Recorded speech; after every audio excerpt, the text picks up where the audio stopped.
Ik vind hem prachtig. Ik vind hem heel mooi. Ik merk het ook dat de laatste tijden veel mensen komen, maken ze foto's.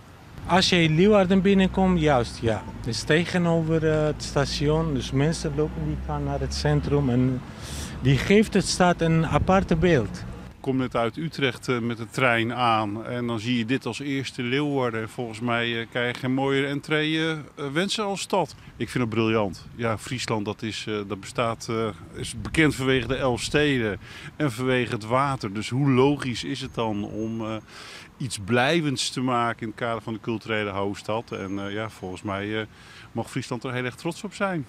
Die silhouetten die zo mooi tegen het blauw ook aankomen, dat vind ik echt heel erg leuk om te zien. Hij is, nou ik erbij sta, volle groter dan ik me voorsteld hier. En ja, het is echt wel beeldbepalend. Dus het is gewoon heel bijzonder.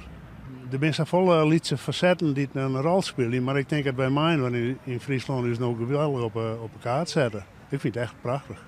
We komen aanlopen en ik zeg zo, dat is bijzonder. Echt dat man- en vrouwengezicht, of eigenlijk jonge meisje. En dan het water en een beetje dat nevelachtige. Dat geeft echt iets een beetje mysterieus, maar ook heel fris. Ik denk dat het voor elke stad gewoon heel goed is dat er zo'n beeld staat. En nu maar hopen dat er nog meer toeristen naar Friesland komen.